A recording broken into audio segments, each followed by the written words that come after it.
Hello and welcome to our next system. The nervous system is huge. So it's going to be broken down into several chapters over a few weeks. We will begin with an investigation of nervous tissue. As you recall, the nervous system is a fast-acting master control and communication system of the body. The nervous system communicates through electrical impulses as well as through chemicals released from neurons called neurotransmitters. So technically, the nervous system works mainly through electrical signals, but also through chemical signals. Let's organize the nervous system, and hopefully that will help us orient ourselves around this unique control system. Three main functions are sensory input, integration, and motor output. Think of your classic feedback pathway, where sensory input is the first step. Structures in your body called sensory receptors monitor changes in controlled conditions inside and outside the body. There are several types of receptors that we will look at in future chapters, but think about all those receptors that we looked at in the skin, for example, or receptors inside your body that detect movement through various structures or pain or chemical levels. Okay? Those provide the sensory input. And that input is sent from receptors along sensory neurons, also called afferent neurons, to the second component of the nervous system, which is the integration function. Integration is the processing and interpretation of the sensory input. It's where comparisons are made between the incoming sensory information and what is normal or what correlates with homeostasis. Integration also involves generating the motor output. So the motor output then comes out from the integration center, travels along motor neurons to some type of target or effector tissue or organ. And generally these are one of the three types of muscles or glands. The motor output is in response to the sensory input after it has been integrated. If integration notes that a change needs to be made in order to restore homeostasis, motor output will be sent out. The effects of the motor output in the effector are further monitored by other receptors. That information is again sent to the integration center, and there's a constant feedback between sensory input, integration, and motor output. So you've met the neurons. They are the parenchymal cells of the nervous tissue.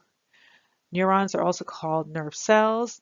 These are the excitable cells that can respond to stimuli by generating electrical impulses. And surrounding and supporting the neurons, we have several neuroglia or neuroglial cells. And we'll look at those in a few slides. Here is a diagram of the structures of the nervous system, the major ones. Your nervous system can be divided into two regions, the central nervous system, which includes your brain and spinal cord. Everything outside of the brain and spinal cord is part of the peripheral nervous system, or PNS, and that includes the cranial nerves that take signals into and out of the central nervous system, or CNS. So nerves are made up of neurons. Some are sensory neurons, some are motor or afferent neurons. We also have the spinal nerves that branch off the spinal cord. Now there are 12 pairs of cranial nerves and 31 pairs of spinal nerves. In the peripheral nervous system, we have structures where nerves synapse with each other. These are called ganglia. One is called a ganglion. And within the digestive tract, there are networks of neurons called plexuses, enteric plexuses, that essentially allow for autonomous integration and output after sensory input within the nervous system itself. But note that signals are sent to and from the digestive tract to the central nervous system as well. And of course, taking information into the central nervous system begins with activation of sensory receptors throughout the body. Here they've isolated those in the skin. But remember, you do have receptors within the internal structures of your body as well. That's how you're able to regulate things such as blood pressure, blood volume, blood osmolarity, etc. Further organization of the nervous system. The central nervous system, again, consists of the brain and spinal cord. It is called central nervous system because this is where integration occurs. The central nervous system is command central for your nervous system. This is where sensory information is sent, where that information is integrated, and your central nervous system is the origin for output to the effectors. Everything else is peripheral. So that's your peripheral nervous system. It consists of the nerves. So we saw the cranial nerves as well as the spinal nerves. And branching from those, we have several specific nerves. So nerves are bundles of axons from the neurons, and they can reorganize and form different nerves along their pathway. The nerves of the peripheral nervous system are further classified based on the direction that they are taking information. Sensory neurons are also called afferent neurons with an A. They convey impulses to the central nervous system and therefore must have their origins in the peripheral nervous system associated with receptors that detect changes.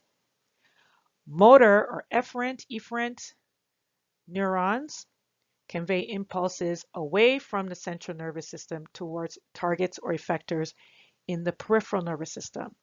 So sensory sends signals in from the peripheral to the central. Motor neurons take signals out from the central to the peripheral nervous system. Furthermore, neurons can be classified as either voluntary or involuntary. Your voluntary neurons and the nerves they make up comprise the somatic nervous system, and the involuntary nerves and neurons make up the autonomic nervous system. So if you have conscious control or it's associated with skeletal muscles, joints, or receptors in the skin, it is considered somatic. And if it is associated with the involuntary viscera, then it's called autonomic. So the autonomic nervous system is abbreviated ANS. You rarely see SNS used for somatic nervous system because SNS is more commonly used to describe one of the divisions of the autonomic nervous system.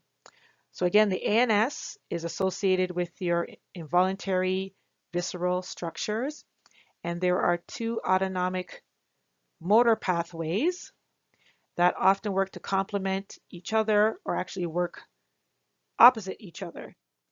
So they are the sympathetic nervous system, SNS, and parasympathetic nervous system, PSNS. The sympathetic nervous system usually sends signals to your involuntary structures to allow your body to deal with stressors or to prepare for fight, flight, or fright. Flight, fright, or fight in no particular order.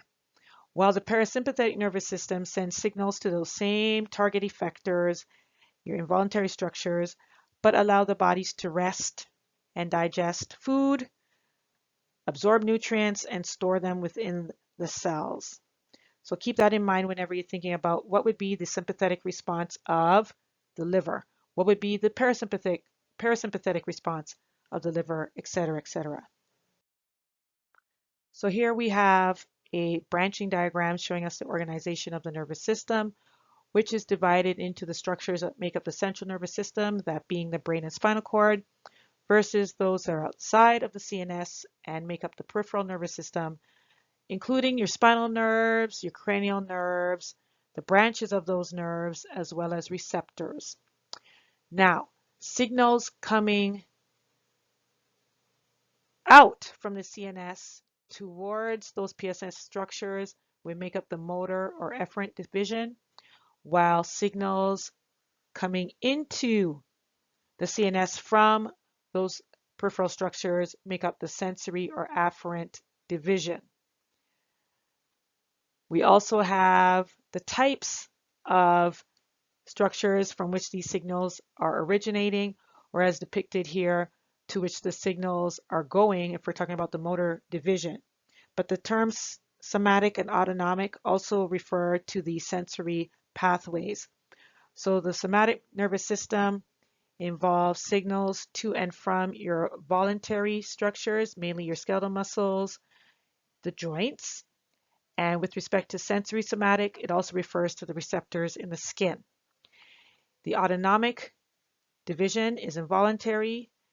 The motor pathways are not under conscious control as they are for the somatic nervous system to your skeletal muscles. The autonomic nervous system pathways can be further divided into your sympathetic nervous system and your parasympathetic nervous system with respect to motor output.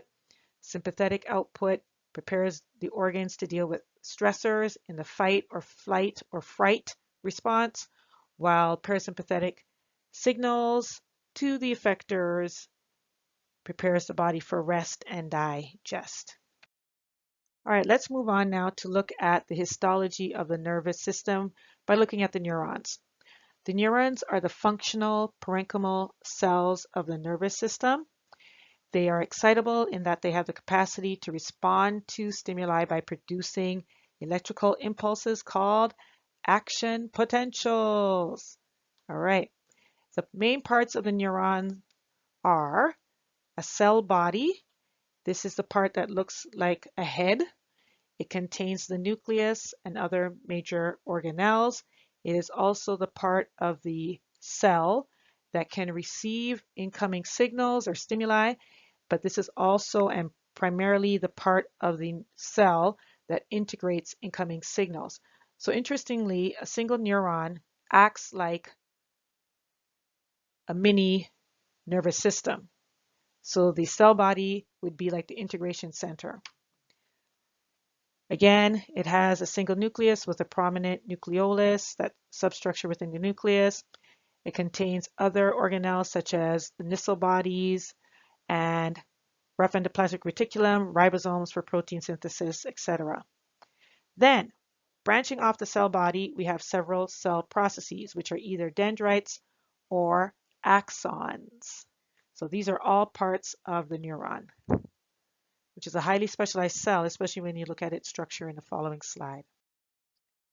Here we have a typical neuron, and specifically a multipolar neuron. So we're going to meet the different types of neurons on the next slide. But suffice to say that all neurons have a very prominent cell body with a distinctive nucleus. The other organelles are also located here, including the mitochondria, Nissl bodies, ribosomes, etc. Extending from the cell body, also known as the soma, are several processes. The processes that branch from the cell body and receive incoming signals are called dendrites. Dendrites transmit those signals toward the cell body.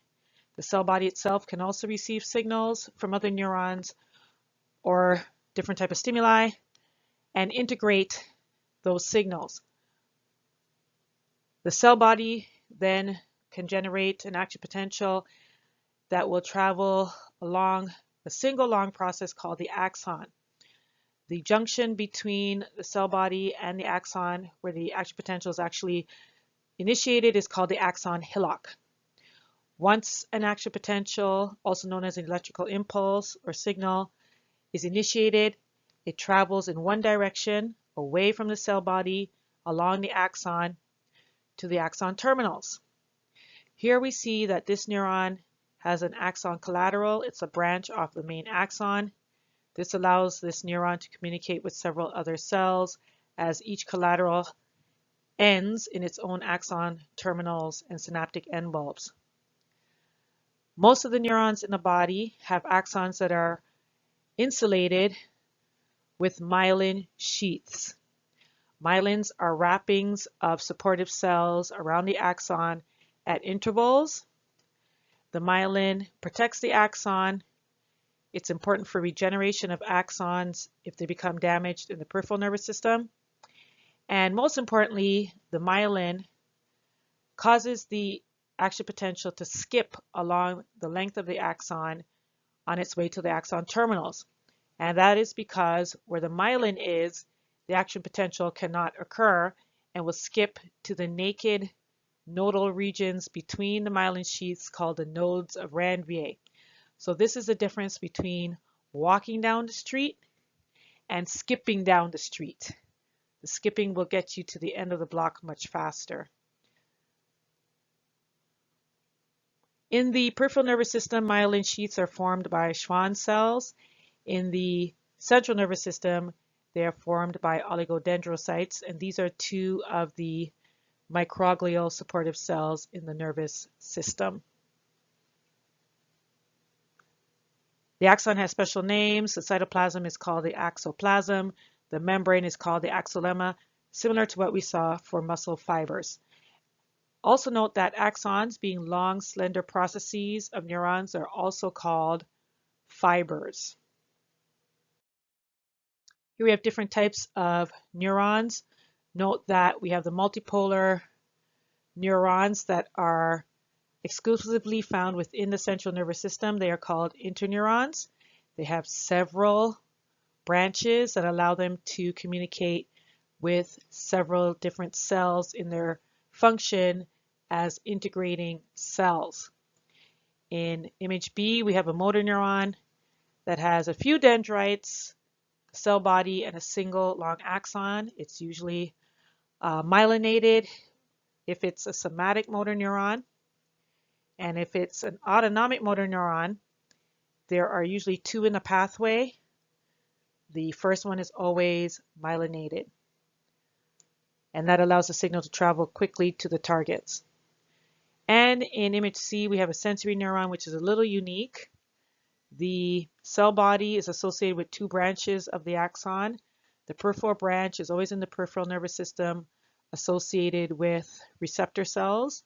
So the receptors detect the stimuli that results in signals traveling along the peripheral branch of the axon toward the cell body, and from the cell body along the central branch of the axon to the axon terminals, which end in the central nervous system that receives the incoming sensory signal. So again, your motor neurons have cell bodies that are located in the central nervous system and take signals out to targets in the peripheral nervous system, while your sensory neurons have their cell bodies in the peripheral nervous system and take the signals into the CNS. So as we mentioned before, there are different types of neurons depending on the direction of the signal. Neurons that carry signals from the CNS to targets in the PNS, including muscles, viscera, or glands, are called motor neurons. Their cell bodies, where they integrate the signals, are located in the CNS, and their axon terminals are located in the peripheral nervous system, where they synapse with smooth muscle in skeletal tissue or smooth muscle in viscera, cardiac muscle in the heart, or the glands. So the B refers to the previous diagram, the motor neurons. Neurons that carry signals from the peripheral nervous system to the CNS are called sensory neurons. Again, their dendrites are associated with receptors in the periphery, and the cell bodies or somas are located also outside in the peripheral nervous system in clusters called ganglia. A single one is a ganglion. So that's shown in image C on the previous slide.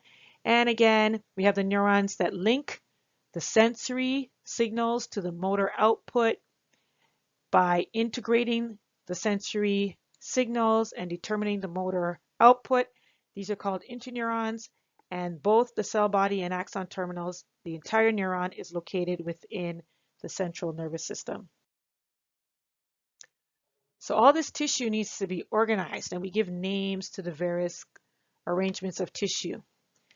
Cell bodies of several neurons are clustered together in structures called ganglia if they are in the peripheral nervous system, or nuclei if they are in the central nervous system. So single cluster in the peripheral nervous system would be a ganglion. A single cluster in the central nervous system is called a nucleus. Please do not confuse this with the nucleus of a cell. We're talking about the cell bodies of the neural cell, the neuron. Bundles of axons now. If the bundle of axons are in the peripheral nervous system, we call these nerves. So we saw the 12 pairs of cranial nerves and the 31 pairs rather of spinal nerves. And Branching from those are several specific nerves. So if the bundles of axons are in the peripheral nervous system, it's called a nerve. However, bundles of axons within the central nervous system are called tracts. Tracts are integrative structures. Nerves can be either purely sensory or purely motor, depending on the type of cranial nerve. But some cranial nerves and all of the spinal nerves are mixed in that they contain both sensory and motor neuron axons. We also can organize the nervous tissue by its appearance. White matter appears lighter in color. It is composed of axons that are myelinated. That's why they get the white appearance, because myelin is lightly colored. White matter forms the deeper core of the brain, but interestingly forms the superficial layer of the spinal cord. And because it is bundles of axons in the central nervous system, white matter are tracts, made up of tracts. Gray matter looks darker, it's gray in appearance. In the brain, particularly in the largest region called the cerebrum, the gray matter forms the outer superficial layer called the cerebrum, while in the spinal cord, the gray matter is deep to the white matter and is arranged in areas called horns.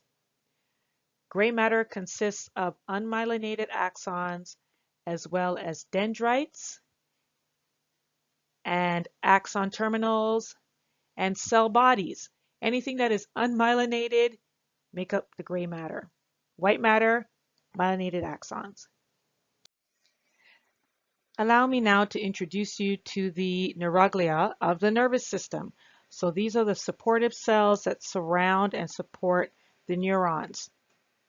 In the central nervous system, we have four types: the astrocytes, oligodendrocytes, microglia, and ependymal cells. There are two types in the peripheral nervous system: Schwann cells and satellite cells.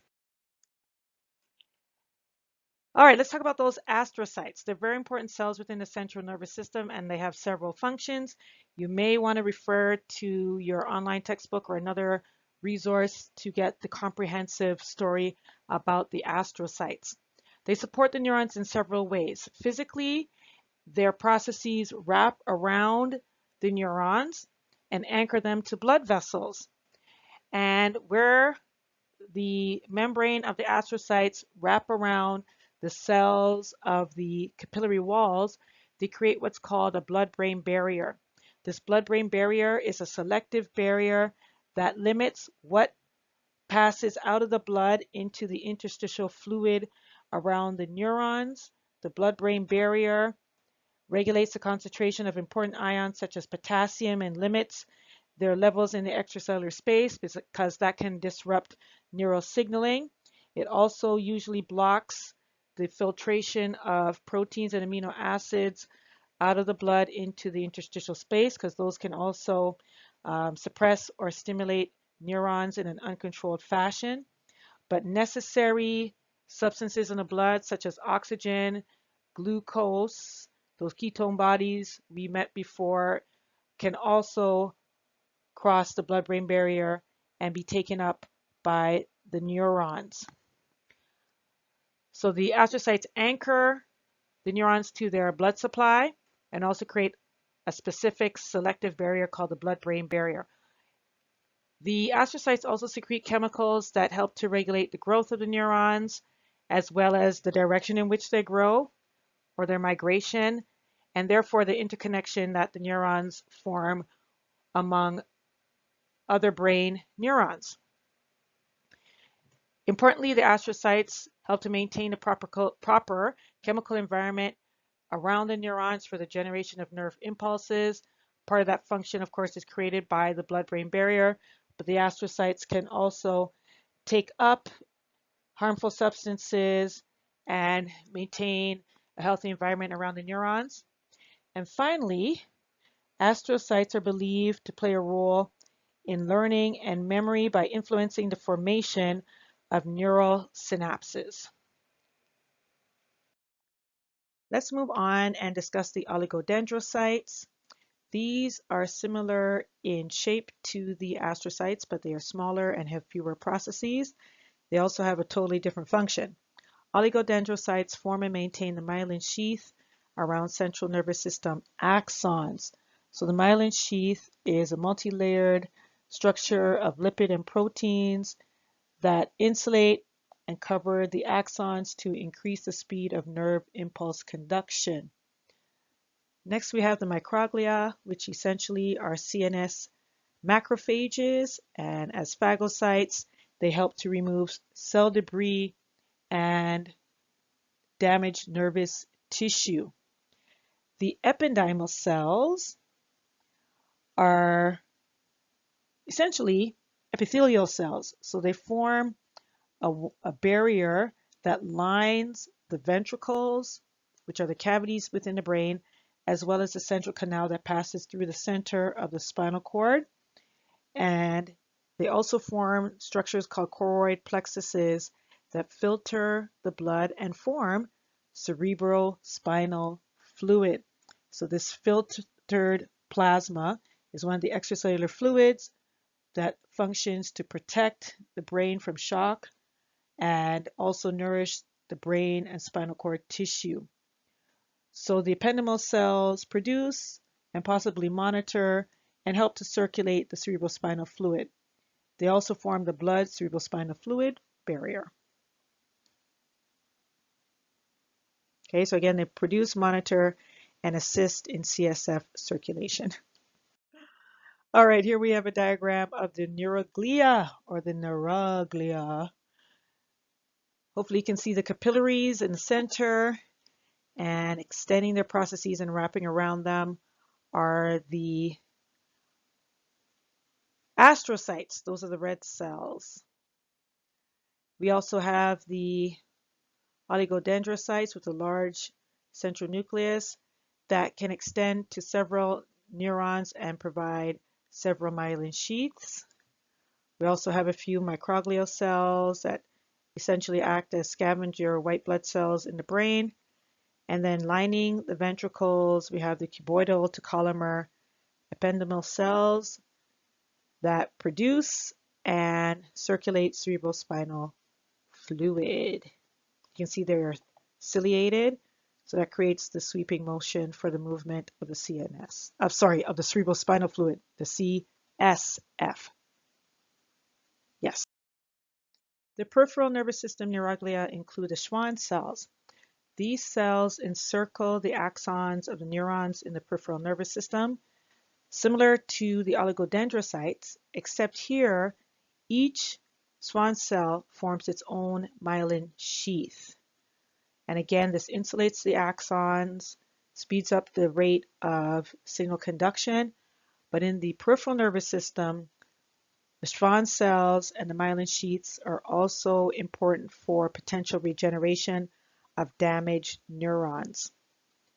The satellite cells are similar to the astrocytes in the CNS in that they surround the cell bodies of PNS neurons.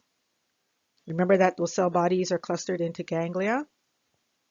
Here they regulate the exchange of material between the neuronal cells and the interstitial fluid, maintaining the correct chemical environment around the neurons for signaling. So in this way, they are very similar to the astrocytes in the CNS.